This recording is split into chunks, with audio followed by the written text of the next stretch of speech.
بسم الله الرحمن الرحيم إن الحمد لله نحمده ونستعينه ونستغفره ونعوذ بالله من شرور أنفسنا وسيئات أعمالنا من يهده الله فلا مضل له ومن يضلل فلا هادي له وأشهد أن لا إله إلا الله وحده لا شريك له وأشهد أن محمدًا عبده ورسوله يا أيها الذين آمنوا اتقوا الله حق تقاته ولا تموتن إلا وأنتم مسلمون يا أيها الناس اتقوا ربكم الذي خلقكم من نفس واحدة وخلق منها زوجها وبث منهما رجالا كثيرا ونساء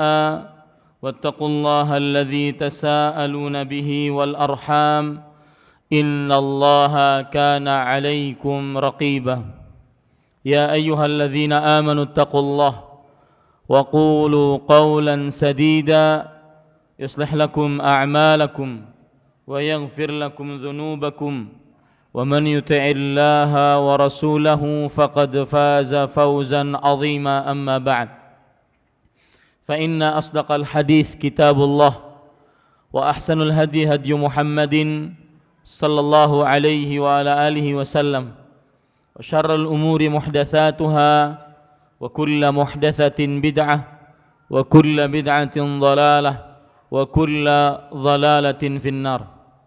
Alhamdulillah, kita bersyukur pada Allah Subhanahu wa taala pada hari ini, hari Ahad pagi menjelang siang 4 bulan suci Allah Al-Muharram 1439 Hijriah.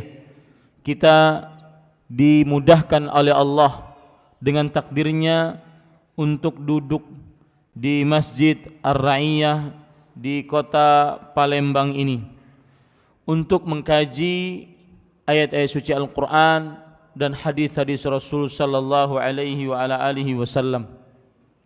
Salawat dan salam semoga selalu Allah berikan kepada Nabi kita Muhammad sallallahu alaihi wa ala alihi wasallam, pada keluarga beliau, para sahabat, serta orang-orang yang mengikuti beliau sampai hari kiamat kelak.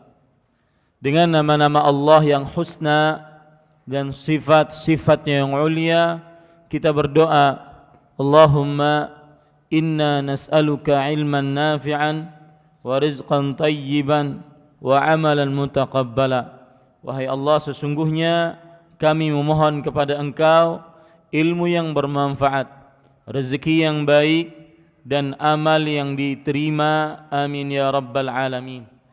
Bapak, Ibu, saudara-saudari yang dimuliakan oleh Allah Subhanahu wa taala, tema yang kita angkat pada kesempatan pagi ini adalah ada apa dengan bulan suci Allah Al-Muharram.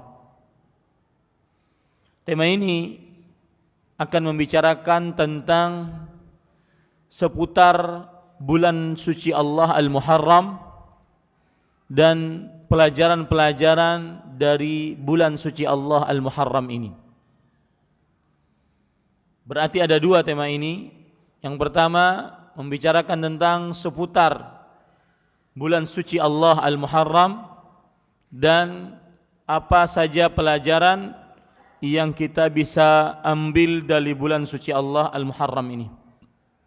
Sebelumnya saya ingin mengingatkan apa pentingnya membicarakan tema ada apa dengan bulan suci Allah Al-Muharram.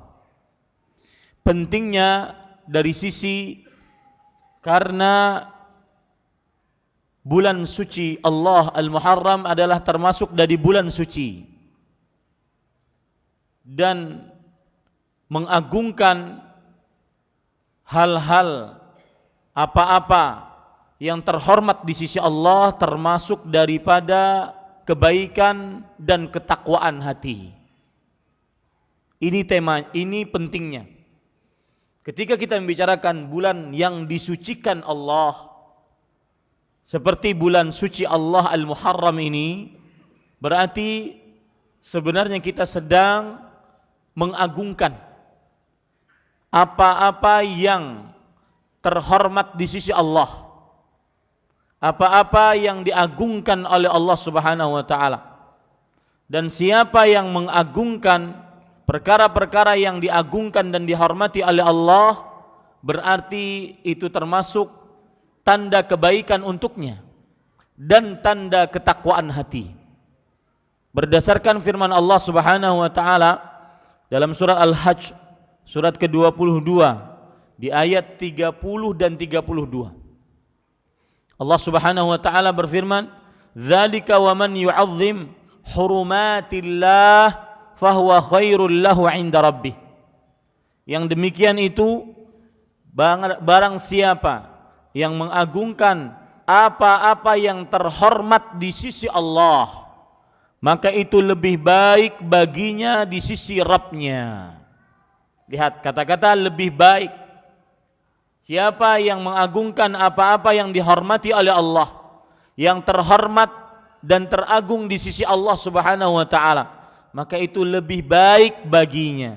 Ini sebab kenapa kita mengangkat tema ada apa dengan bulan suci Allah Al-Muharram. Kemudian juga dalam ayat yang ke-32 pada surat yang sama, surat Al-Hajj surat ke-22, Allah Subhanahu wa taala berfirman, "Dzalika wa man yu'azzim sya'airallah fa innaha min taqwal qulub."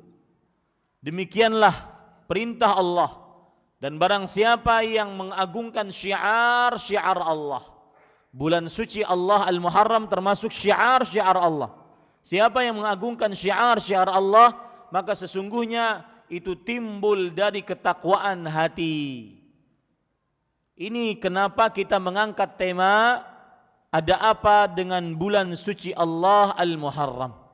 Karena dia termasuk mengagungkan hal-hal yang terhormat di sisi Allah, dan termasuk memuliakan hal-hal yang merupakan syiar-syiar Allah, yang itu adalah lebih baik untuk diri kita dan lebih bertakwa hati kita kepada Allah Subhanahu wa taala. Taib, sekarang kita masuk kepada poin pertama. Ada apa dengan bulan Allah Al-Muharram? Maka jawabannya, poin pertama yang ingin kita bahas adalah kenapa bulan Allah Al-Muharram dinamai dengan Al-Muharram. Kenapa bulan Allah Al-Muharram dinamai dengan Al-Muharram?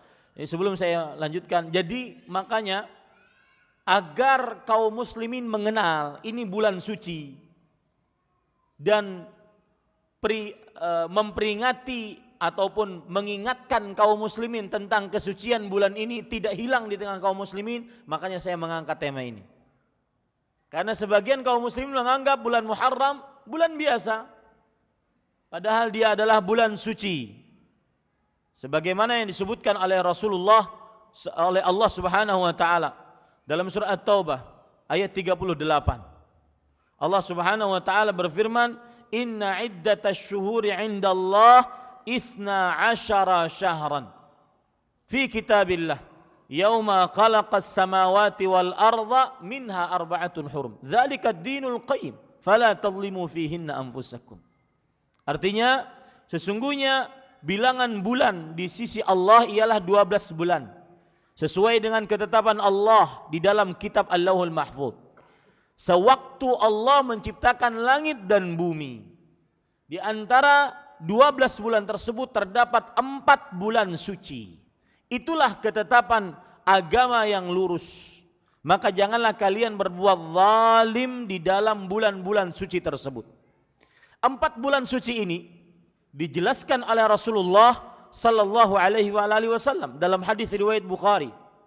Rasul sallallahu alaihi wasallam bersabda, "Inna zamana qad istadara ka hayatihi yauma khalaqas samawati wal ard.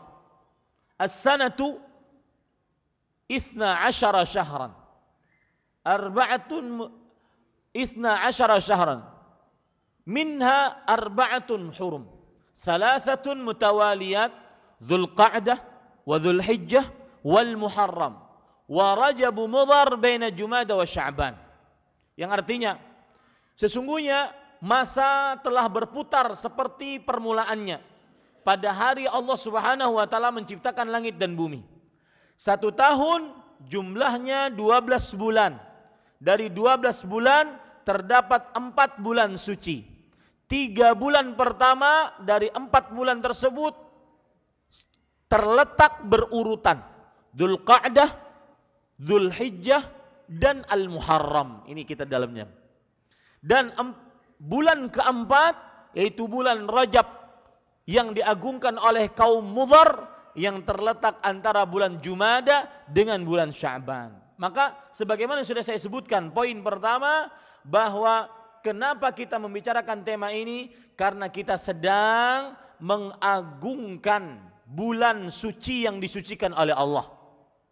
Kalau seandainya para pemuka agama membiarkan bulan ini berlalu begitu saja, tidak diingatkan kaum muslimin, maka akhirnya kesucian bulan tersebut menjadi biasa. Akhirnya kaum muslimin tidak tahu bahwa ini adalah bulan suci. Jujur sekarang, coba angkat tangan. Yang baru mengetahui bahwa bulan Al-Muharram adalah salah satu bulan suci, angkat tangan. Ya, ini kan baru mengetahui. Kalau tidak dibicarakan, maka tidak tahu. Kaum muslimin sebagian besar mengetahui hanya bulan Ramadan disebut bulan suci. Betul tidak? Makanya kita angkat tema ini agar tidak hilang ilmu Islam. Bahwa bulan suci itu ada 4. Bulan Dzulqa'dah, Dzulhijjah dan Al-Muharram. Dan bulan Rajab. Adapun bulan Ramadan, gelar yang paling tepat untuk bulan Ramadan adalah sebagaimana dalam hadis riwayat Imam Ibnu Majah, Imam Tirmidzi dan yang lainnya, atakum Ramadan. Rasul sallallahu alaihi wasallam bersabda, telah datang kepada kalian bulan Ramadan, syahrun mubarak, bulan yang penuh dengan berkah. Itu gelar yang paling nyunnah untuk bulan Ramadan. Kita di Indonesia yang kenal selama ini adalah bulan suci Ramadan. Makanya kenapa kita mengangkat tema ini? Karena agar kita benar-benar mengagungkan syiar-syiar Allah, hal-hal yang terhormat di sisi Allah Subhanahu wa taala. Baik. Tadi saya sudah sebutkan poin pertama tentang apa itu bulan Al-Muharram, yaitu kenapa bulan Allah Al-Muharram dinamakan Al-Muharram. Sebab yang pertama adalah karena bulan ini disebut Al-Muharram karena dia bulan yang disucikan oleh Allah. Dan bulan suci dalam bahasa Arab adalah Muharram. Makanya dinamai bulan ini dengan Al-Muharram karena Allah dan Rasulnya sallallahu alaihi wasallam mengisyaratkan bahwa bulan ini adalah bulan suci. Ini sebab yang pertama. Karena bulan Allah Al-Muharram sudah ditegaskan kesuciannya oleh Allah. Sebab yang kedua, kenapa Al-Muharram dinamakan Al-Muharram? Karena orang-orang Arab mereka mengharamkan peperangan di bulan ini. Makanya disebut dengan Muharram. Orang-orang Arab mengharamkan peperangan di bulan ini. Makanya disebut di dalam agama Islam bulan Al-Muharram. Artinya diharamkan dari peperangan. Ini poin pertama. Kenapa bulan Allah Al-Muharram dinamakan Al-Muharram? Apa sebab yang pertama tadi? Karena bulan yang disucikan oleh Allah. Dan makna suci dalam bahasa Arab adalah harrama yuharrimu tahriman, muharram. Sebab yang kedua apa? Karena orang-orang Arab jahiliyah tidak berperang, menghentikan peperangan di bulan ini. Ya, mengharamkan peperangan di bulan ini. Maka dalam agama Islam dinamai bulan ini sebagai bulan Al-Muharram. Baik. Apa keutamaan bulan Al-Muharram? Ini poin kedua. Keutamaan bulan Allah Al-Muharram. Yang pertama, keutamaannya adalah hanya bulan Allah Al-Muharram yang digandengkan nama Allah dengan bulan ini. Tidak ada dalam agama Islam nama-nama bulan dalam bulan-bulan qamariyah yang digandengkan nama Allah dengan satu bulan kecuali bulan Allah Al-Muharram. Saya ulangi. Apa keistimewaan bulan Allah Al-Muharram? Yaitu digandengkannya lafzul jalalah Allah, nama Allah dengan bulan ini. Tidak ada bulan-bulan yang lain yang digandengkan dengan nama Allah kecuali bulan Allah Al-Muharram. Enggak ada orang mengatakan Syahrullahi Ramadan, bulan Allah, bulan Ramadan, enggak ada. Syahrullahi Syawal, bulan Allah, bulan Syawal, tidak ada. Tetapi lihat Rasul sallallahu alaihi wasallam bersabda dalam hadis riwayat Imam Muslim, afdhalus siyam ba'da Ramadan Syahrullahil Muharram. Seutama-utama berpuasa setelah puasa pada bulan Ramadan, berpuasa pada bulan Allah Al-Muharram. Lihat kata-kata pada bulan Allah. Makanya saya sering menyebutkan bulan suci Allah Al-Muharram. Karena itu memang lafal hadis Syahrullah Al-Muharram, bulan suci Allah Al-Muharram. Ini keutamaan yang pertama dari keutamaan bulan suci Allah Al-Muharram. Keutamaan yang kedua dari bulan suci Allah Al-Muharram adalah bahwa bulan ini satu-satunya bulan yang belum ada di masa jahiliyah. Saya ulangi. Nama bulan Al-Muharram satu-satunya bulan yang belum ada di masa jahiliyah. Kenapa? Karena orang-orang Arab jahiliyah sebelum datangnya Nabi Muhammad SAW dengan ajaran Islam, mereka menamakan bulan Al-Muharram dengan Safar Al-Awwal, bulan Safar Al-Awwal. Bulan Safar Al-Awwal. Sebagaimana perkataan Al-Imam An-Nawawi rahimahullahu taala di dalam kitab beliau Al-Adhkar. Beliau mengatakan wa yukrahu an yusammal muharramu safaran lianna dzalika min adatil jahiliyah. Artinya dimakruhkan untuk dinamai bulan Al-Muharram dengan bulan Safar karena itu adalah kebiasaan kaum jahiliyah. Disebutkan oleh Imam Nawawi rahimahullah dalam kitab beliau yang sangat masyhur dan sangat bermanfaat Al-Adhkar. Lihat lagi para ikhwan yang dirahmati oleh Allah Subhanahu wa taala. Disebutkan di dalam kitab Syarhul Adhkar yang ditulis oleh Ibnu Ullan. Syarah dari kitab Adhkar tadi. Beliau mengatakan, qala As-Suyuti, Imam As-Suyuti berkata, su'iltu lima khussal Muharram biqaulihi syahrullah tabaraka wa ta'ala duna sairi syuhur. Aku ditanya, kata Imam As-Suyuti rahimahullah, aku ditanya kenapa bulan Al-Muharram dikhususkan, dinamai dengan bulan Allah Subhanahu wa ta'ala. Tidak ada bulan-bulan yang lain dengan disebut bulan Allah. Cari aja hadisnya. Enggak ada bulan-bulan lain disebut dengan bulan Allah. Hanya bulan Allah Al-Muharram. Kenapa ini? Apa sebabnya? Maka padahal kata beliau, ma'anna fiha ma yusawi fil fadl aw yazidu alaihi ka Ramadan.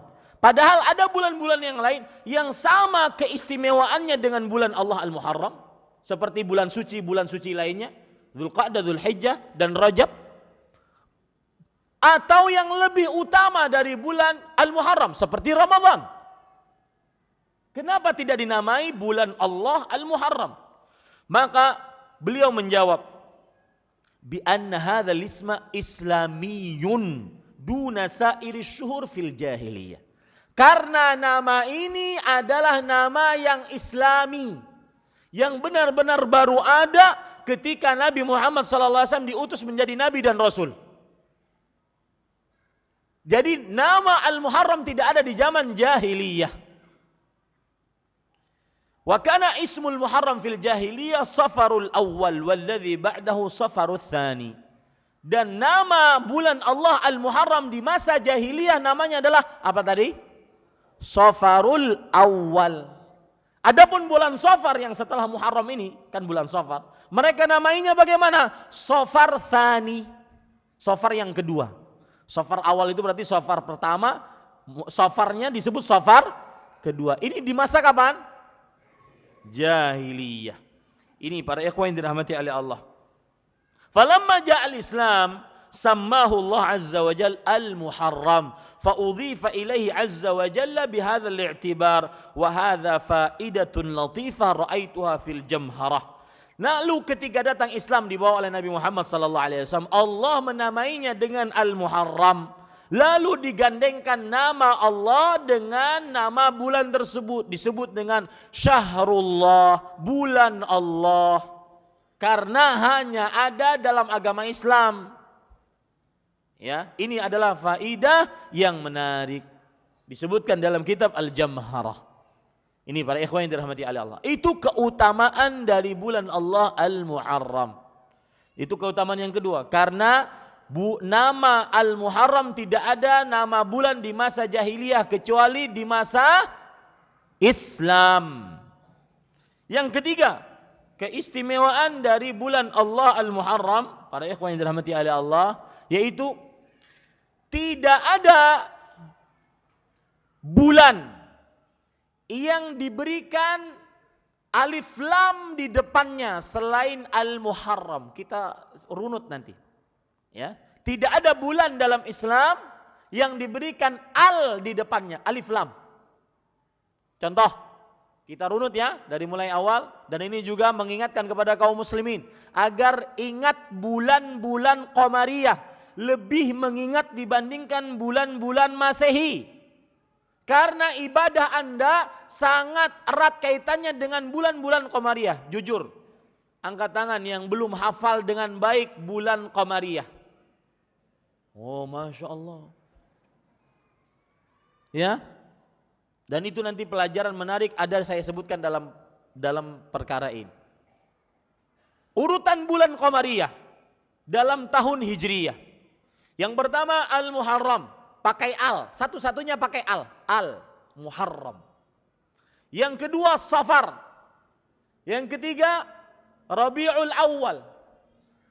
Yang keempat Rabiul Tsani. Enggak ada alnya. Yang kelima Jumadal Ula. Yang keenam Jumadal Tsaniyah. Yang ketujuh Rajab. Yang kedelapan Sya'ban. Yang kesembilan Ramadan. Paling ingat tuh Ramadan. Setelah Ramadan Syawal yang ke-10. Yang setelah Syawal Dzulqa'dah, Dzulhijjah. Lihat, tidak ada bulan yang ada alif lamnya kecuali bulan apa?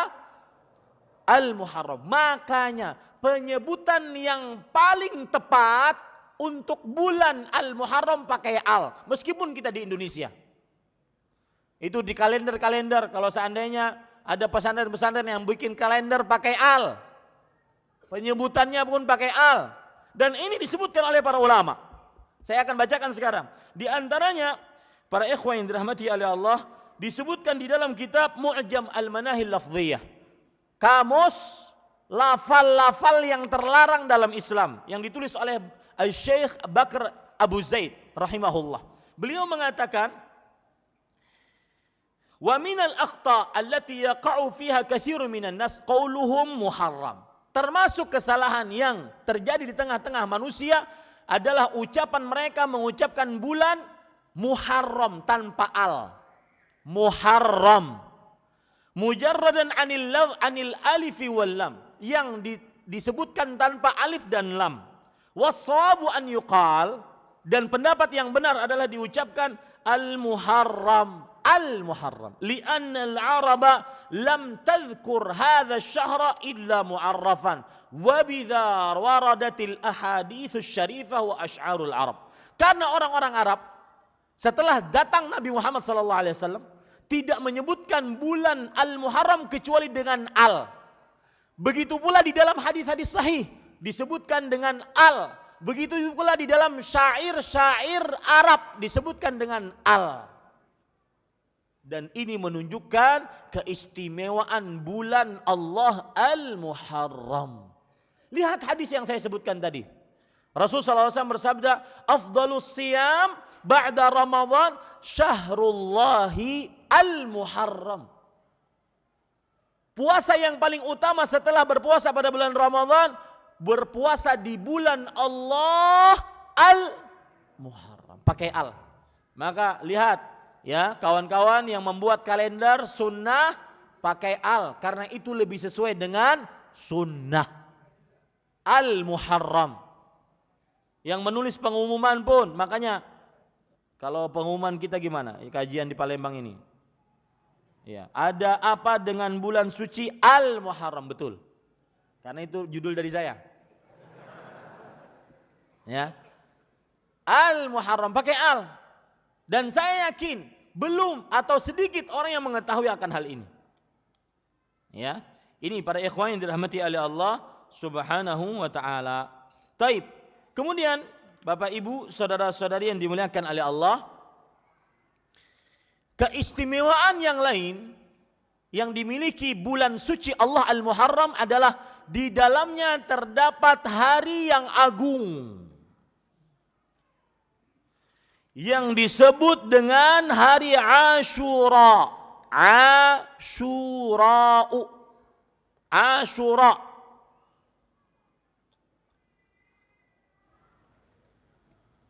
Nah, kita akan bicara agak panjang hari Asyura ini.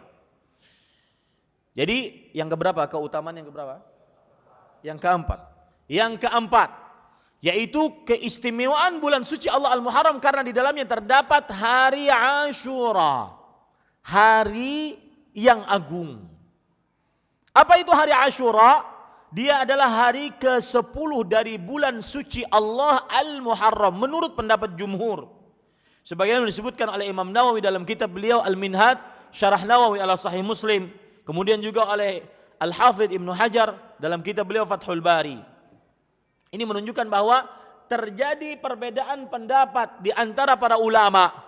Bahwa hari Asyura ada yang mengatakan selain tanggal 10 dari bulan suci Allah Al-Muharram. Tapi pendapat yang lebih kuat, jumhur berpendapat. Para ulama kebanyakan berpendapat hari Asyura adalah tanggal 10 dari bulan suci Allah Al-Muharram.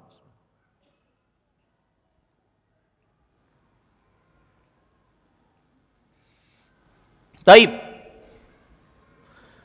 Apa istimewanya bulan suci hari Asyura?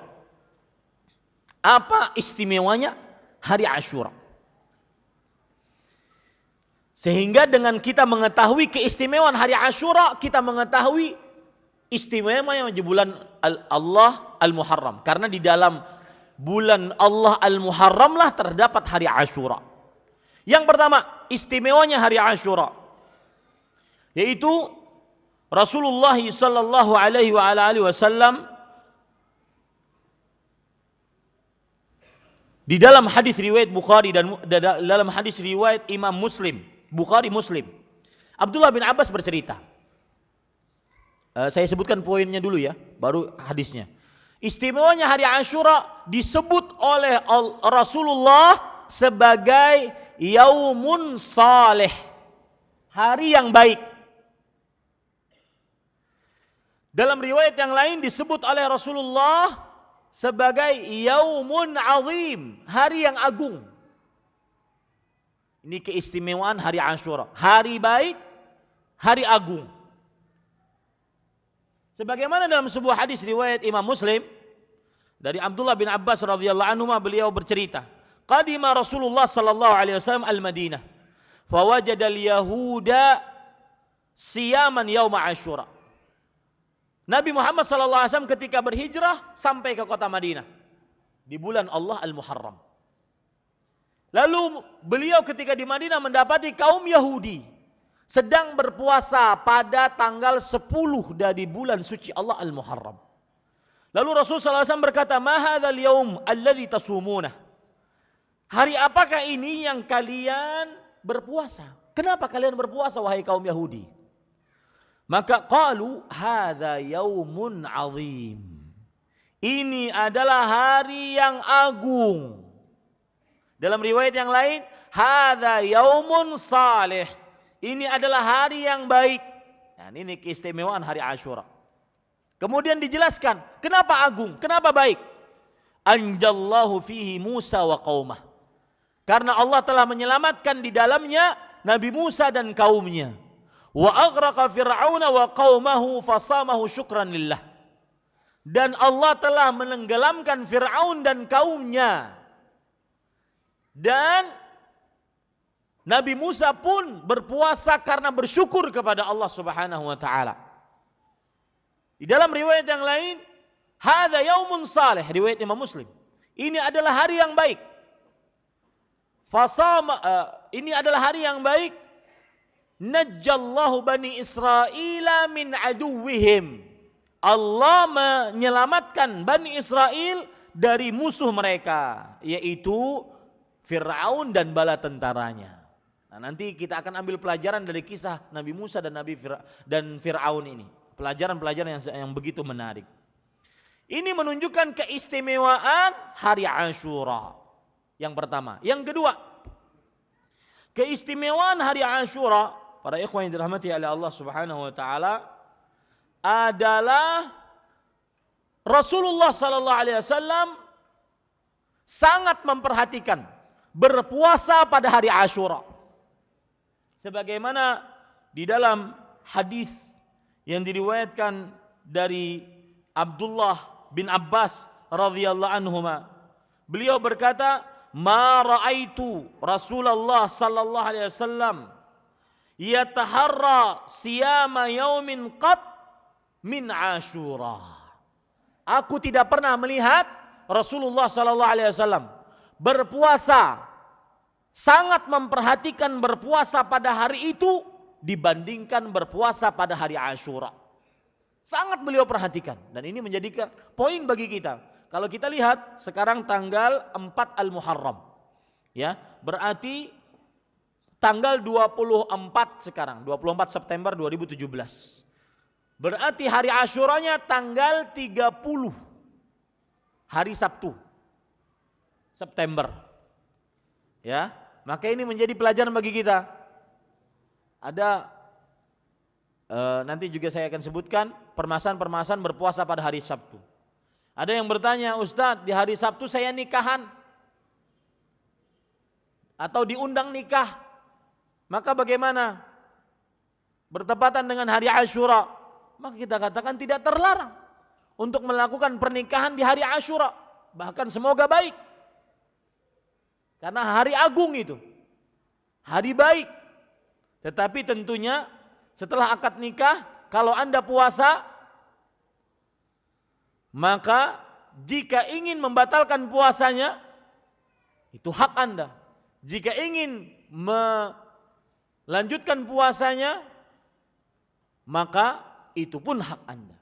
Al-mutanaffilu amirun li nafsih, kata para ulama. Orang yang melakukan amalan sunnah, dia adalah pemimpin, raja untuk dirinya sendiri. Dia berhak melanjutkan, dia berhak untuk tidak melanjutkan. Akan tetapi Rasul sallallahu alaihi wasallam sangat memperhatikan untuk berpuasa. Tidak pernah beliau perhatikan puasa satu hari dibandingkan puasa hari Asyura, sebagaimana hadis riwayat Imam Bukhari dan Muslim. Keistimewaan hari Asyura yang lain, yaitu berpuasa di dalamnya menghapuskan dosa 1 tahun sebelumnya. Dalam hadis riwayat Imam Muslim, Rasul sallallahu alaihi wasallam bersabda, "Siyam yaumi Asyura ahtasibu 'ala Allah an yukaffira sanata allati qablahu." Berpuasa pada hari Asyura, aku berharap kepada Allah menghapuskan dosa sebelumnya. Nah, di sini juga nanti ada pelajaran menarik. Ya, kita sekarang berbicara tentang bulan Muharram dulu. Pelajaran-pelajarannya insyaallah kita lanjutkan setelah ini. Ini bulan suci Al-Muharram dan itu hari Ashura. Para ikhwan yang dirahmati oleh Allah Subhanahu wa taala, sebagai pengetahuan, di hari Ashura juga terdapat kejadian yang sangat menyedihkan bagi kaum muslimin. Sibtu Rasulullah sallallahu alaihi wasallam wa raihanatuhu. Cucu Rasulullah sallallahu alaihi wasallam dan cucu yang paling beliau sangat cintai, Al-Husain bin Ali bin Abi Thalib radhiyallahu anhuma, meninggal mati syahid pada hari Ashura ini. Dibunuh oleh pasukan yang ada di Karbala karena dianggap ingin membentuk pemerintahan yang terbaru. Maka akhirnya pasukan pada waktu itu yang berkuasa membunuh dengan keji, memenggal leher Al-Husain bin Ali bin Abi Thalib radhiyallahu anhuma. Ini sekedar sejarah, atau bukan sekedar, ini adalah sejarah yang terjadi di tengah umat Islam. Terbunuhnya Al-Husain bin Ali bin Abi Thalib radhiyallahu anhuma di Karbala bertepatan dengan hari Ashura. Baik. Sekarang kita ambil pelajaran-pelajaran dari bulan suci Allah Al-Muharram dan hari Ashura. Karena saya katakan tadi ada 2 poin, yaitu tentang bulan suci Allah Al-Muharram, dan yang kedua tentang pelajaran dari bulan suci Allah Al-Muharram. Pelajaran pertama yaitu obat hasad dan iri adalah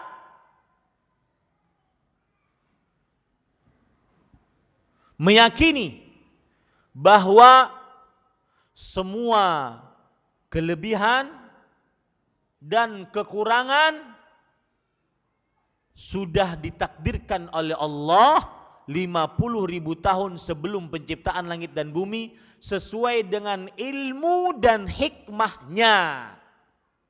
Saya ulangi, obat hasad dan iri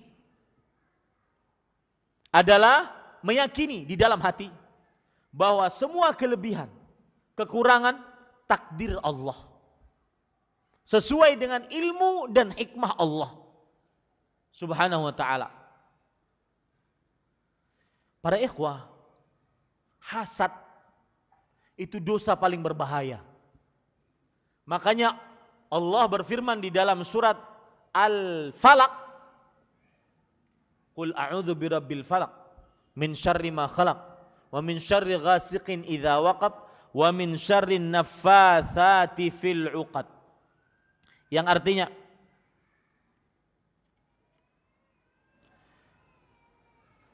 katakan wahai Muhammad sallallahu alaihi wasallam,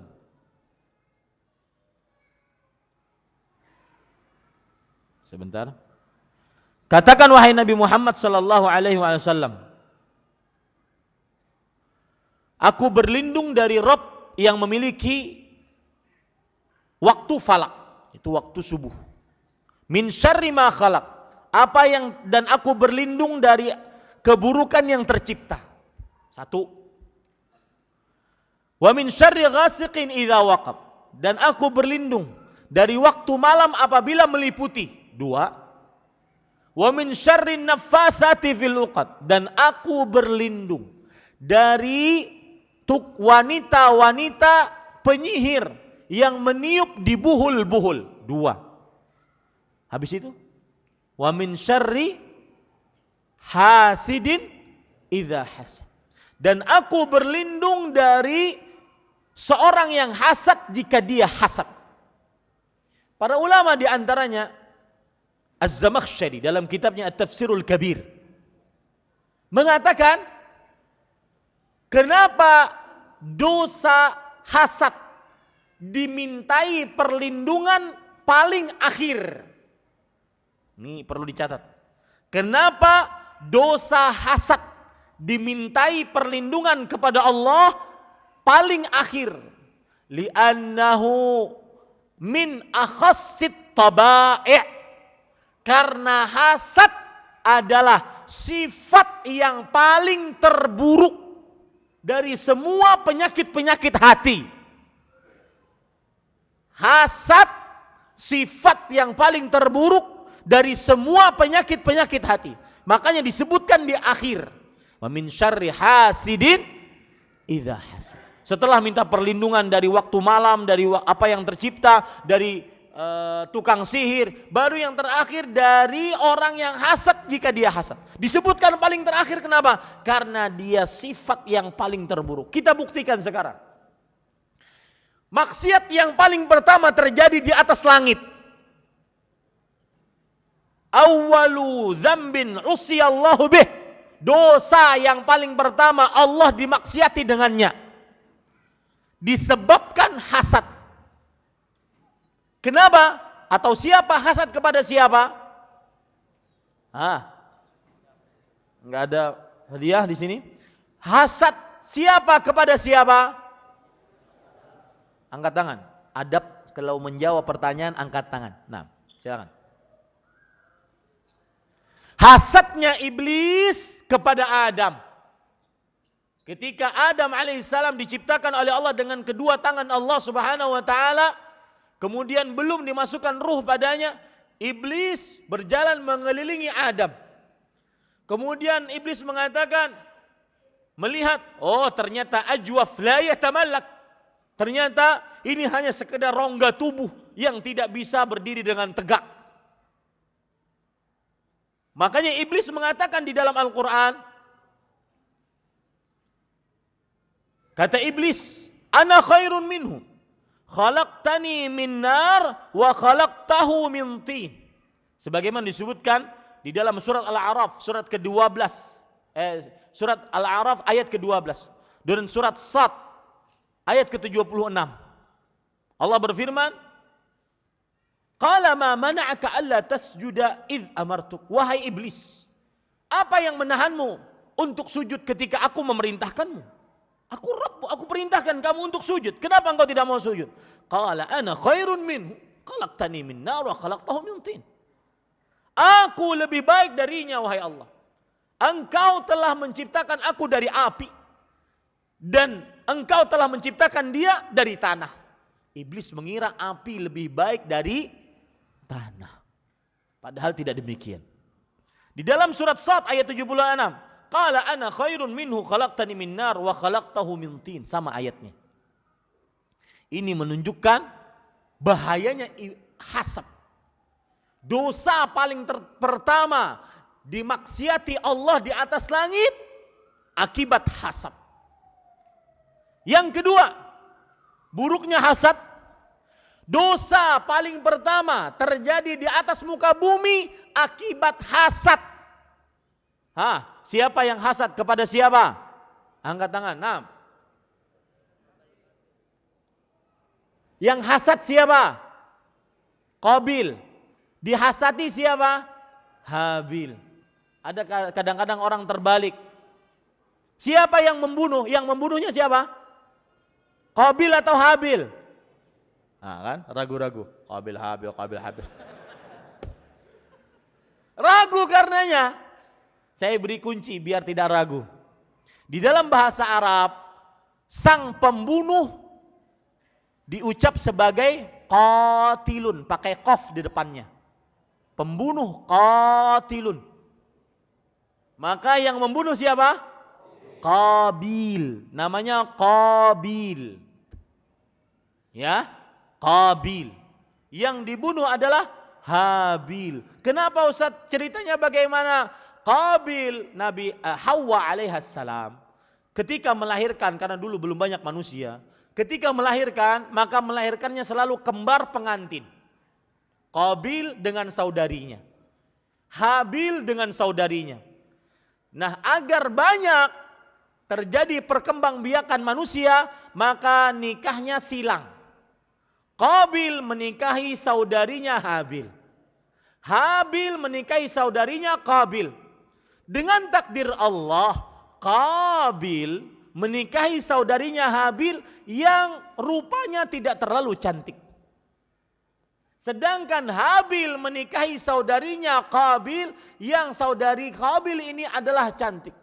Qabil nggak rela, enak aja ente ngambil saudari saya dapat saudarimu tuh jelek. Hasad. Dan perlu Anda garis bawahi baik-baik, tanamkan di dalam hati. Penyebab hasad tidak bersyukur dengan apa yang dimiliki. Penyebab hasad tidak bersyukur dengan apa yang dimiliki. Saya tadi malam makan di Riverside itu, dibawa kawan-kawan di situ. Kemudian asik-asik makan ayam goreng, ya, pakai sambal, balacan, kemudian ikan belido, kemudian macam-macam enak, pokoknya enak banget. Saya tidak pernah makan seenak itu di malam hari, padahal saya nggak makan malam. Iya, dipaksa oleh panitia, makan harus makan, ya udah makan. Akhirnya apa para ikhwan yang dirahmati oleh Allah? Di akhir makan ada yang cerita tentang bakso. Salah satu makanan favorit saya bakso, yang berkuah dan panas pedas. Ini yang ada sudah di depan, dari mulai ayam goreng kampung, kemudian ikan tenggiri, ikan belido, itu tidak ada nilainya lagi. Jadi makanan malam itu tidak enak karena menceritakan sesuatu yang tidak ada. Sering manusia begitu. Misalkan saya pernah juga makan di sebuah daerah di kota mertua saya di Lombok. Lagi makan asik-asik bakso gitu. Ustadz, enak baksonya? Enak. Enak banget. Jarang saya dapatkan bakso seenak ini. Kemudian Ustadz, bakso yang di ujung sana lebih enak dari ini. Saya kemudian ngelihat, ini gak enak jadinya ini. Begitu kebanyakan manusia. Ya, hasad penyebab terbesarnya adalah tidak bersyukur dengan apa yang dimiliki. Kemarin sebelum saya ke Palembang hari Jumat, saya ngisi nasihat pernikahan.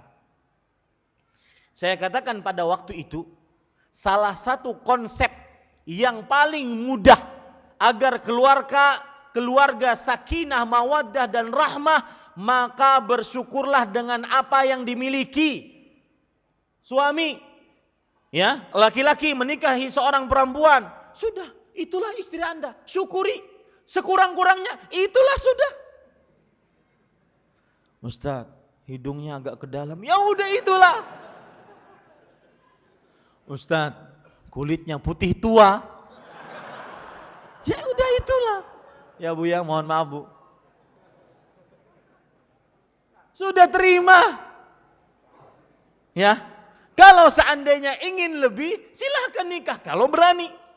Kalau saya nggak berani. Istri cemberut saya nangis. Maka para ikhwan yang dirahmati Allah, nikmati apa yang ada. Sekurang-kurangnya istri, itu istrimu halal. Kamu mau apakan, mau salto dengannya silahkan. Dari ujung rambut sampai ujung kaki. Ya. Ini Bapak Ibu saudara-saudari, ini pelajaran pertama. Itu bahayanya hasad. Lihat, hasad bahayanya yang ketiga. Nabi Ya'qub alaihissalam terpisah dengan Yusuf alaihissalam selama 40 tahun. Gara-gara apa? Hasad saudara-saudaranya Yusuf kepada Yusuf alaihissalam. Al-Asbat yang merupakan saudara-saudaranya Yusuf, yang akhirnya mereka disebutkan oleh sebagian ulama adalah para anbiya. Hasad kepada Nabi Yusuf alaihissalam. Akhirnya terpisahlah seorang bapak dengan anaknya 40 tahun. Makanya banyak sekali orang yang hasad, akhirnya hancur dunia dan akhiratnya. Itu buruknya hasad. Nah, makanya saya angkat faidah pertama dari bulan suci Allah Al-Muharram. Obat hasad adalah meyakini bahwa semua kelebihan, semua kekurangan Itu sudah takdir Allah 50.000 tahun sebelum penciptaan langit dan bumi. Tidak boleh kita iri. Seorang ustadz yang baru datang ke Palembang, orang asli Palembang baru datang, buka majelis, sudah ramai dia. Adapun ustadz-ustadz yang lama, ustadz-ustadz saya misalkan, yang ada di sini, bertahun-tahun di Palembang, majelisnya cuma sedikit, gitu-gitu aja. Tidak boleh dihasati. Itulah pemberian Allah. Anda tahu di zaman imam yang 4, dari Imam Abu Hanifah, An-Nu'man bin Thabit, kemudian Imam Malik bin Anas, kemudian Muhammad bin Idris Asy-Syafi'i, kemudian Ahmad bin Hanbal. Itu ulama selain yang 4 ini banyak, yang lebih pintar dari yang 4 ini banyak, tapi hanya Allah hanya memberikan kepada yang 4 ini yang masyhur di tengah kaum muslimin. Anda mungkin tidak tahu ulama sekelas Laits ibn Sa'ad, sekelas Abu Yusuf, sekelas Muhammad Ibnu Hasan, tidak kenal. Tetapi yang terkenal, yang punya pengikut, bahkan mazhabnya sampai ke negeri ini, sampai ke Nusantara ini, hanya 4 itu. Itulah pemberian Allah. Tidak boleh dihasati. Karena itu sudah takdir Allah 50.000 tahun sebelum penciptaan langit dan bumi. Kawan kita satu SMA, satu kuliah, dia sekarang dari sisi dunia lebih mungkin punya rumah mega, mobil mewah, istri 4.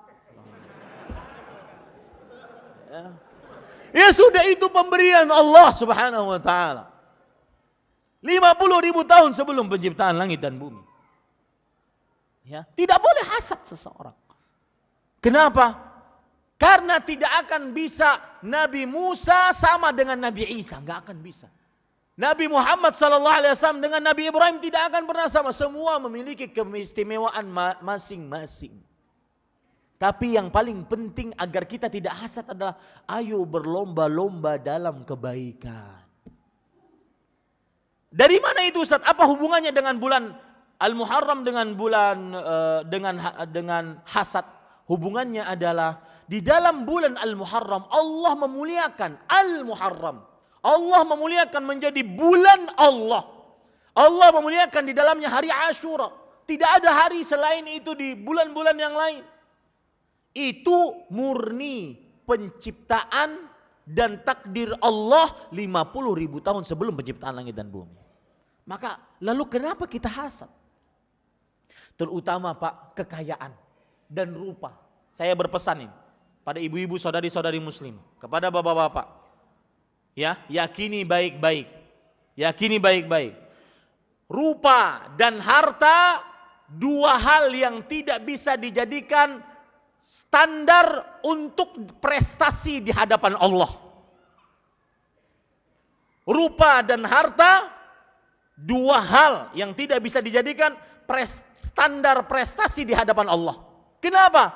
Karena yang hidungnya mancung, yang kulitnya putih, yang bibirnya sensual, yang bentuk tubuhnya indah, yang wajahnya ganteng, yang tinggi dan semisalnya, itu murni pemberian Allah. Allah yang ngasih 50.000 tahun, bukan usaha Anda. Nih yang tertipu dengan kecantikannya, ketika berhadapan dengan yang tidak cantik, enggak. Ya, itu yang tertipu dengan kekayaannya. Berhadapan dengan orang yang miskin, gosok-gosok bajunya, terkena dengan debunya orang miskin. Mencium-cium, memegang-megang hidungnya karena dianggap bau keringat orang miskin. Ketahui baik-baik, saya ulangi sekali lagi.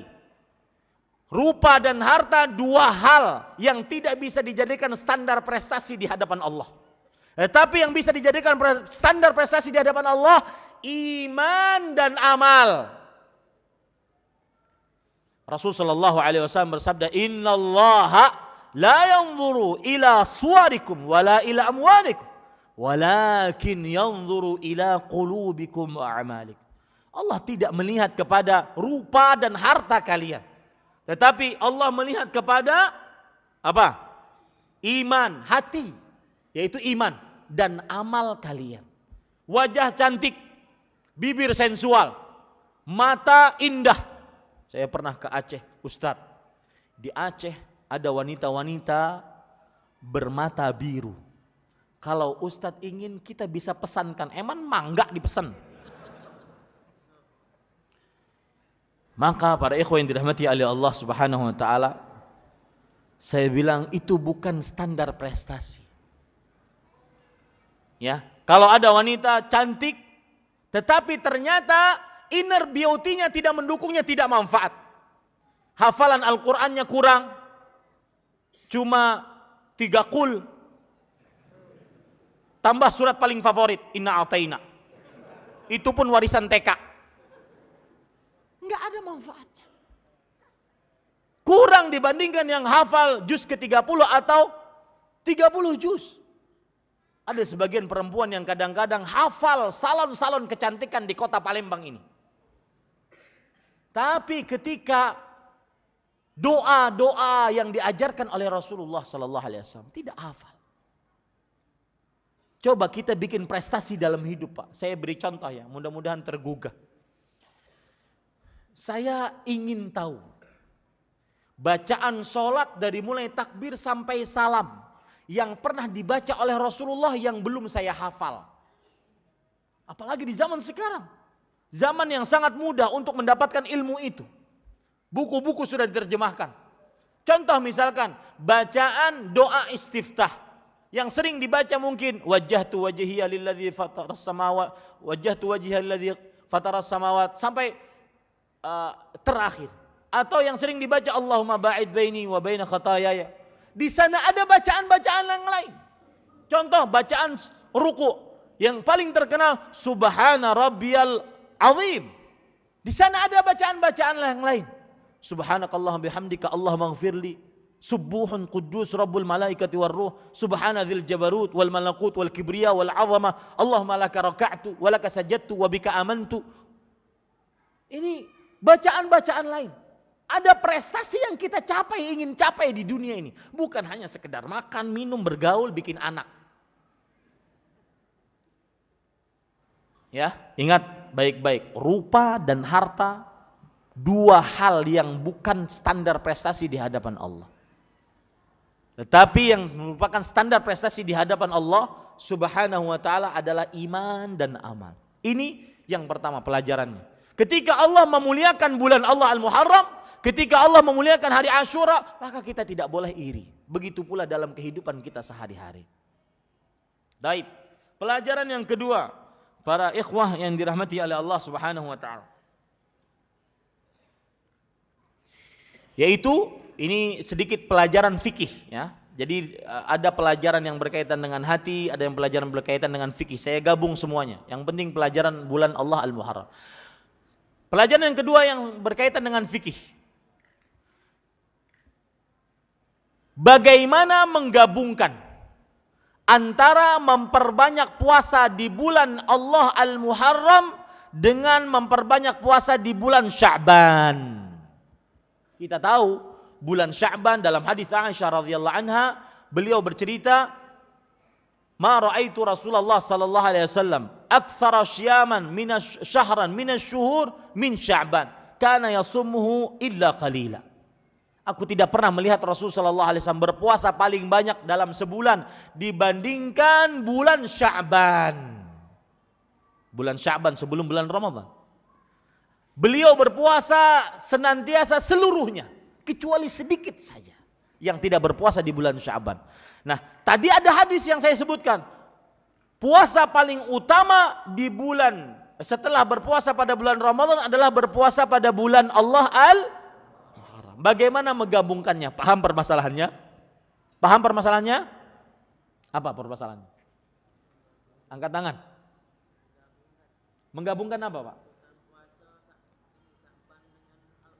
Keutamaan memperbanyak puasa di bulan Sya'ban dengan memperbanyak puasa di bulan Al-Muharram. Adakah kontradiksi, pertentangan? Maka jawabannya mudah. Catat jawabannya. Masalahnya dulu catat ya. Bagaimana menggabungkan memperbanyak puasa di bulan Sya'ban dengan hadis memperbanyak puasa di bulan Al-Muharram. Jawabannya adalah yang disebutkan oleh Imam Nawawi rahimahullah, memperbanyak puasa di bulan Al-Muharram, wahyunya didapat di akhir-akhir hidup beliau. Memperbanyak puasa di bulan Allah Al-Muharram, wahyunya didapat di akhir-akhir hidup beliau. Begitu caranya menggabungkannya.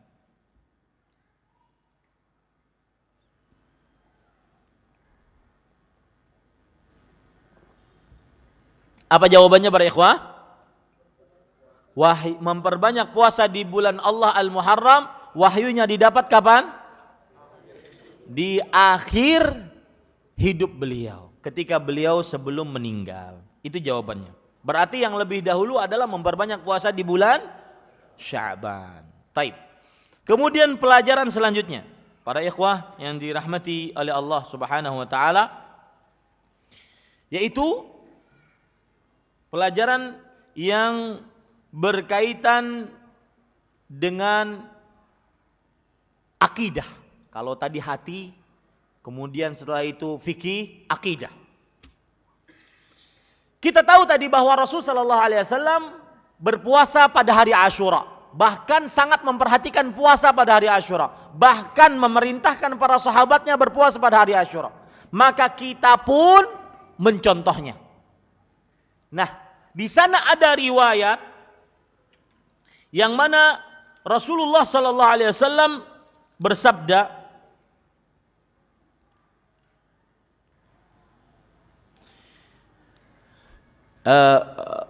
para sahabat di antaranya Abdullah bin Abbas berkata kepada Rasulullah, "Ya Rasulullah, yaum Asyura yaumun tu'azzimuhu al-yahud." Wahai Rasulullah, kenapa berpuasa pada hari Asyura? Puasa hari Asyura kan puasa yang diagungkan oleh orang Yahudi. Kenapa kita ikut-ikutan? Di sini pelajarannya. Catat, pelajaran yang ketiga yang berkaitan dengan akidah, yang berkaitan dengan bulan Allah Al-Muharram adalah seorang muslim haram mengikuti kebiasaan kaum Yahudi dan Nasrani dan seluruh orang-orang musyrik.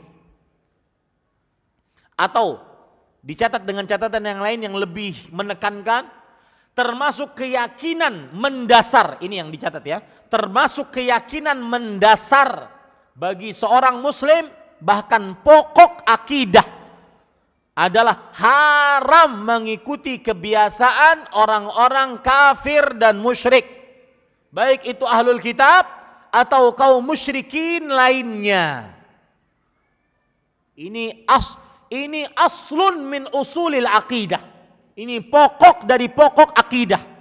Tidak boleh menyerupai orang kafir, baik dalam perkara akidah, ibadah, muamalah, tingkah laku. Tidak boleh menyerupai. Kalau itu merupakan kekhususan akidah kaum kafir dan kaum musyrik, tidak boleh kita mengikutinya. Contoh dalam masalah akidah, ya, menjadikan selain Allah sebagai sembahan, tidak boleh kita ikutinya. Contoh dalam masalah ibadah, beribadah, berzikir, berjoget-joget, menari-nari, ini kebiasaan kaum Yahudi, maka tidak boleh kita mengikutinya. Dan masih banyak yang lain. Contoh di dalam masalah kuburan, membangun kuburan, menjadikan kuburan sebagai tempat ibadah. Ini kebiasaan kaum Yahudi Nasrani. Rasulullah SAW bersabda, "La'natullah 'alal yahud wan nasara ittakhadhu qubur anbiya'ihim wa salihihim masajid." Allah melaknat kepada kaum Yahudi dan Nasrani yang menjadikan kuburan orang nabi-nabi mereka dan orang-orang salih mereka sebagai masjid. Saya masih heran sampai sekarang. Kenapa dibiarkan kuburan dibagus-bagusi, dibangun, bahkan pakai AC, rumahnya belum tentu pakai AC. Ada sebagian orang yang kadang-kadang lebih mengagungkan kuburan dibandingkan masjid. Padahal Rasulullah SAW bersabda, "Ahabbul biladi ilallah masajiduha." daerah yang paling dicintai oleh Allah masjid-masjidnya. Ada orang yang kadang-kadang lebih khusyuk, lebih bisa nangis berdoa di kuburan dibandingkan di masjid. Kalau masuk masjid tidak ada tahiyatul masjid, kurang menghormati masjid. Tapi kalau masuk kuburan jalannya nunduk, kalau keluar jalannya mundur. Di pintu kuburan ngasih salam, mundur. Tidak ada dari Islam sama sekali. Dan perlu diingat perkataan Imam Al-Qayyim rahimahullah, la yastami'u fil Islam al-qabru wal masjidu abada. Tidak akan pernah terkumpul dalam agama Islam kuburan satu bangunan dengan masjid selamanya. Adapun yang terjadi di Masjid Nabawi bagaimana? Itu tidak terjadi di zaman Rasulullah. Itu tidak terjadi di zaman para sahabat. Terjadinya pada tahun ke-88 Hijriah. Tatkala Al-Walid ibnu Abdul Malik menjadi khalifah. Gubernurnya saat itu Umar bin Abdul Aziz. Sahabat satu pun tidak ada. Sudah meninggal semuanya sahabat di Madinah pada saat itu. Jadi yang berlaku hadis Rasul dibandingkan apa yang terjadi di zaman Rasul di zaman sekarang. Ini para ikhwan yang dirahmati oleh Allah Subhanahu wa taala. Maka kembali ke permasalahan tadi. Apa tadi faedahnya? Tidak boleh mengikuti kebiasaan orang-orang kafir dan musyrik dalam masalah akidah, ibadah, atau muamalah. Muamalah sering terjadi di masyarakat, muamalah sekarang, terutama anak-anak muda. Laki-laki perempuan bergandengan, berpelukan tanpa ada hubungan. Itu kebiasaan kaum Yahudi, Nasrani terutama. Mereka yattakhiduna akhdan, disebutkan dalam Al-Quran. Mempunyai teman hidup, belum menikah sudah serumah. Makanya kadang-kadang sebagian kaum Nasrani menikah sudah punya anak. Betul tidak? Sudah punya anak baru nikah. Karena berarti kalau sudah punya anak itu sudah teruji. Oh ini benar-benar cinta sama saya. Sampai punya anak bersama saya. Jadi dicoba dulu. Ini kebiasaan. Ya. Kemudian yang keempat, kebiasaan orang-orang kafir Nasrani baik dalam pakaian, tata cara makan, tata cara minum, tata cara macam-macam. Maka kalau itu kebiasaan tidak boleh kita mengikutinya. Hari raya mereka, dan hari raya itu bukan masalah muamalah, itu masalah akidah. Imam Az-Zahabi rahimahullah yang bermadzhab Syafi'i mengatakan sebagai dalam kitab beliau yang disebut Tashbihu Ahlil Khasis Biyaumil Khamis, begitulah nama kitabnya. Beliau mengatakan sebagaimana kaum Yahudi dan Nasrani tidak menghadap ke kiblat kaum muslimin, maka seperti itu pula kaum muslimin tidak boleh merayakan hari raya khusus mereka. Dan ini tidak bertentangan dengan kerukunan beragama, tidak bertentangan dengan Bhinneka Tunggal Ika.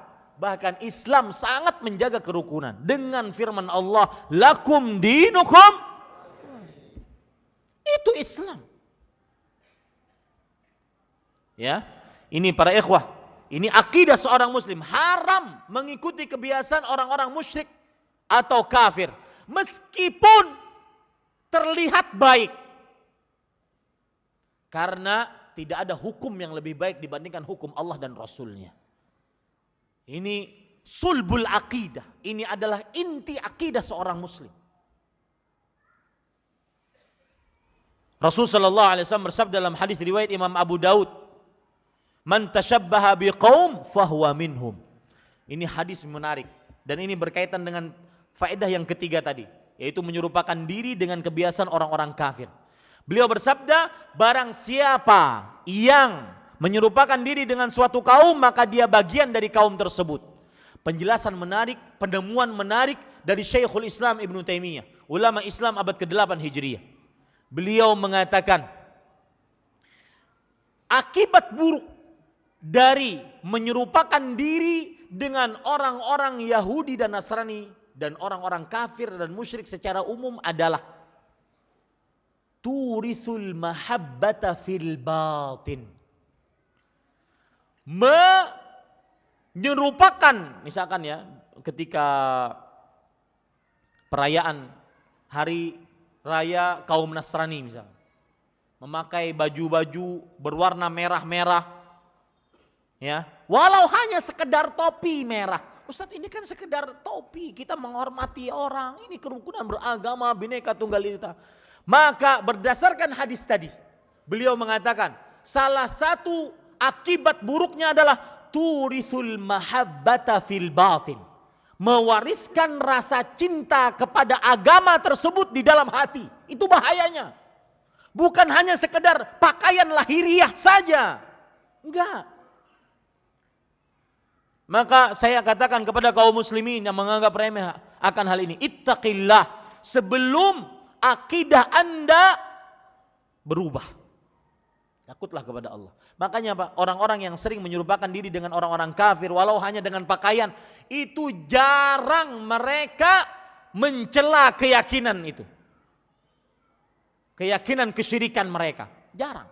Karena sudah ada rasa cinta di dalam hati. Ya, ini para ikhwah yang dirahmati oleh Allah Subhanahu wa taala. Poin terakhir. Karena hari Asyura hari Sabtu dan Rasul sallallahu alaihi wasallam bersabda, "La yasumanna ahadukum yaumas sabt illa fima afturidallahu alaikum." Hadis riwayat Imam Tirmidzi. Jangan sekali-kali kalian berpuasa pada hari Sabtu kecuali yang diwajibkan oleh Allah Subhanahu wa taala atas kalian. Lalu bagaimana solusinya Ustadz? Maka para ulama menjawab, di antaranya fatwa kontemporer dari Syekh Muhammad bin Shalih Al-Utsaimin rahimahullah, bahwa diharamkan berpuasa hari Sabtu atau dimakruhkan berpuasa hari Sabtu berdasarkan hadis ini apabila berpuasa sunnah secara sendirian dan tidak ada momen-momen tertentu. Adapun kalau bertepatan dengan hari Arafah, hari Asyura, maka tidak mengapa kita berpuasa padanya. Atau sebelum faedah ini saya sebutkan tadi, Rasul sallallahu alaihi wasallam kemudian menerima. Ya, ini poin yang ketiga masih ya. Rasul sallallahu alaihi wasallam menerima nasihat dari Abdullah bin Abbas. Wahai Rasulullah, kata Abdullah bin Abbas kan, wahai Rasulullah, kenapa kita harus berpuasa pada hari Asyura? Itu kan hari yang diagungkan oleh kaum Yahudi, sedangkan kita tidak boleh menyerupakan diri dengan kaum Yahudi.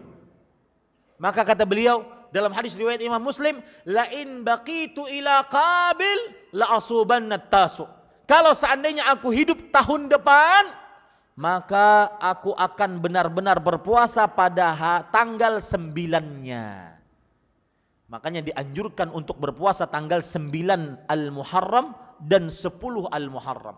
9 fungsinya kata Imam Nawawi untuk menyerupakan diri dengan kaum untuk tidak menyerupakan diri dengan kaum Yahudi. 10 fungsinya berpuasa pada hari Asyura. Paham ini para ikhwah? Nah, ini pelajaran bagi kita. Bahkan orang Yahudi mengatakan kepada mereka, kepada Nabi Muhammad SAW, sungguh ini orang tidaklah kita mengerjakan sesuatu kecuali dia akan menyelisihinya. Di antaranya orang Yahudi tidak sholat dengan sendalnya di zaman Rasulullah. Maka Rasulullah pun memakai sendal demi menyelisih kaum Yahudi. Orang Yahudi memanjangkan jenggotnya, memanjangkan kumisnya. Rasul SAW demi menyelisihinya memanjangkan jenggotnya. Maka ini kebiasaan, harus jadi keyakinan kita. Tidak boleh menyerupakan diri terhadap orang-orang Yahudi, Nasrani, kaum kafir, kaum musyrik. Sebenarnya permasalahan menyerupakan diri ini panjang, tapi saya cukupkan. Yang keempat tadi, kita dimakruhkan untuk berpuasa pada hari Sabtu, padahal hari Asyura hari Sabtu. Bagaimana cara menggabungkannya? Maka jawabannya, kalau itu momen maka tidak mengapa. Kemudian ada hadis riwayat Imam Bukhari dan Muslim, Rasulullah SAW bersabda, la tasumu yaumal jum'ah illa idza kana yasumu yauman qablahu au yauman ba'dahu. Jangan seseorang berpuasa pada hari Jumat kecuali jika dia berpuasa sehari sebelumnya atau sehari setelahnya. Nah, kita berarti berpuasa sehari setelahnya. Maka tepat yang kita lakukan. Tanggal 9 hari Jumat, 9 Al-Muharram hari Jumat, tanggal 10 hari Asyura hari Sabtu. Jadi kita bisa kerjakan untuk berpuasa hari Jumat dan hari Sabtu depan. Mudah-mudahan kita bisa mengerjakannya. Tetapi demikian pun tetap tidak wajib. Jadi kalau seandainya ada kaum muslimin yang tidak berpuasa, jangan disalahkan ataupun dianggap mengerjakan dosa. Jangan. Kenapa enggak puasa? Hari Asyura tahu enggak? Puasa sunnah gimana? Ya, cuma keistimewaannya dia terlewatkan. Alhamdulillah selesai. Apa yang baiknya dari Allah Subhanahu wa taala. Ustadz jam 10.45 selesai. Masih ada waktu 7 menit. Jika ada pertanyaan silakan. Apa saja bid'ah yang sering terjadi di bulan Allah Al-Muharram? Siapa yang bertanya? Ada hadiah nggak panitia? Nggak ada ya? Baik, ini penting karena saya belum menyebutkannya. Saya ucapkan jazakumullahu khairan atas pertanyaannya. Bid'ah yang terjadi di bulan Allah Al-Muharram, yang pertama, peringatan, berkumpul-kumpul, mengkhususkan ibadah akhir tahun, awal tahun. Di antaranya doa awal tahun, akhir tahun, dan itu tersebar. Saya di beberapa hari dapatkan pertanyaan-pertanyaan begitu banyak sekali. Ustadz, benar nggak hadisnya? Doa awal tahun, akhir tahun, sholat awal tahun, akhir tahun? Nggak ada, belum ada dalil. Salah satu yang menunjukkan belum adanya dalil bahwa penentuan Al-Muharram sebagai awal tahun Hijriah itu adanya di zaman Umar, tidak terjadi di zaman siapa? Rasul sallallahu alaihi wasallam. Ya, belum ada dalil.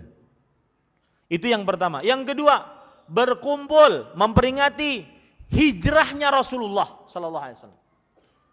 Belum ada dalil. Padahal Rasul sallallahu alaihi wasallam berhijrah dan kemudian tinggal di Madinah dan hidup selama di Madinah 10 tahun. Belum ada riwayat selama 10 tahun padahal beliau mampu mengumpulkan sahabatnya memperingati hijrahnya Rasulullah sallallahu alaihi wasallam. Belum ada. Dan kaidah mengatakan sesuatu yang apabila mungkin dikerjakan di zaman Rasulullah, ya, mungkin dikerjakan di zaman Rasulullah, tidak ada yang menghalangi untuk beliau mengerjakannya. Tetapi beliau tidak mengerjakannya sampai akhir hayat beliau, maka hal tersebut menunjukkan belum disyariatkan. Yang apabila dikerjakan di zaman sekarang, berarti itu adalah perbuatan bid'ah. Saya ulangi, sesuatu yang mungkin terjadi di zaman Rasulullah. Mungkin enggak Rasulullah mengumpulkan para sahabatnya pada tanggal 1 Al-Muharram memperingati hijrah beliau? Mungkin tidak? Mungkin. Tidak ada yang menghalangi beliau untuk melakukannya. Tetapi beliau tidak kerjakan sampai akhir hayat beliau, menunjukkan hal tersebut tidak disyariatkan. Yang apabila dikerjakan sekarang sepeninggal beliau, itu menunjukkan bahwa perbuatan tersebut adalah bid'ah. Taib, itu dua. Yang ketiga, termasuk bid'ah di hari Asyura, di bulan Allah Al-Muharram, bid'ah yang terjadi di hari Asyura. Ada dua bid'ah. Pertama, terlalu sedih seperti kaum Syiah Rafidhah yang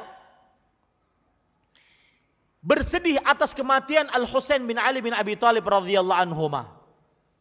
Memukul pipi, merobek baju, lebih dari itu melukai tubuh dengan rantai, dengan pisau, bahkan lebih dari itu melukai kepalanya, lebih dari itu melukai anak-anak bayinya. Semakin luka, semakin dapat pahala, kata mereka. Jalan di atas arang yang panas, mengotori tubuhnya dengan kotoran-kotoran manusia, demi dalam rangka meratapi kematian Husain Ini bukan dari Islam sama sekali. Ingat, ini bukan dari Islam sama sekali. Meskipun mengaku mengangkat nama Ahlul Bait, itu adalah pengakuan yang dusta. Bukan dari Islam sama sekali. Rasulullah SAW bersabda, "Laisa minna," bukan dari golongan kami, dari ajaran kami. Dan apabila ada hadis yang menyebutkan seperti itu, berarti amalannya termasuk dosa besar. Bukan dari golongan kami. Man latamal khudud wa syaqqal juyub wa da'a bid'awal jahiliyah. Siapa yang memukul-mukul pipi, menempeleng wajah, merobek-robek baju, dan meraung-raung sedih seperti kaum jahiliyah, bukan dari golongan Rasul sallallahu alaihi wasallam. Terlalu berlebihan sedihnya, memakai baju hitam-hitam karena menganggap kesedihan. Ya. Ini termasuk bid'ah yang terjadi di hari Asyura. Yang kedua bid'ah yang terjadi pada hari Asyura kebalikannya, terlalu berlebih-lebihan senang. Dilakukan oleh kaum Khawarij yang sangat membenci Ahlul Bait. Senang dengan wafatnya Husain bin Ali bin Abi Thalib. Senang dengan terbunuhnya Ali bin Abi Thalib. Senang dengan terbunuhnya Hasan bin Ali bin Abi Thalib radhiyallahu anhum ajma'in. Makanya ada yang namanya mencat baru rumahnya, memperbaiki atau menerangi rumahnya, membuat makanan-makanan. Dan saya khawatir, bukan saya menuduh, khawatir. Apa yang disebut dengan bubur Asyura, hari raya anak yatim. Jangan-jangan itu termasuk daripada senang dengan kematian Husain bin Ali bin Abi Thalib radhiyallahu anhu. Dan itu bid'ahnya kaum Khawarij. Bahkan ada hadisnya palsu, mereka sebutkan man iqtahala yauma Asyura lam yarmut ainuhu abada. Barang siapa yang bercelak, berdandan pada hari Asyura, memakai celak pada hari Asyura, maka matanya tidak akan sakit mata setahunan penuh. Hadis palsu. Ya, ini para ikhwan yang dirahmati oleh Allah, itu adalah bid'ah-bid'ah yang terjadi di bulan Allah Al-Muharram dan hari Asyura. Wallahu a'lam. Selesai kajian kita, dan ini pertemuan terakhir kita di dalam safari dakwah saya di kota Palembang ini. Saya sangat berkesan dan bersyukur kepada Allah bisa hadir di majlis-majlis ilmu di kota Palembang ini, dan semoga kita bertemu kembali di dalam majlis-majlis ilmu di dunia. Jika tidak kembali bertemu di dunia, maka saya katakan sampai jumpa di surga firdausnya Allah Subhanahu wa taala. Kita cukupkan dengan kafaratul majlis. Subhanakallahumma bihamdik, asyhadu an la ilaha illa anta astaghfiruka wa atubu ilaik. Wassalamualaikum warahmatullahi wabarakatuh.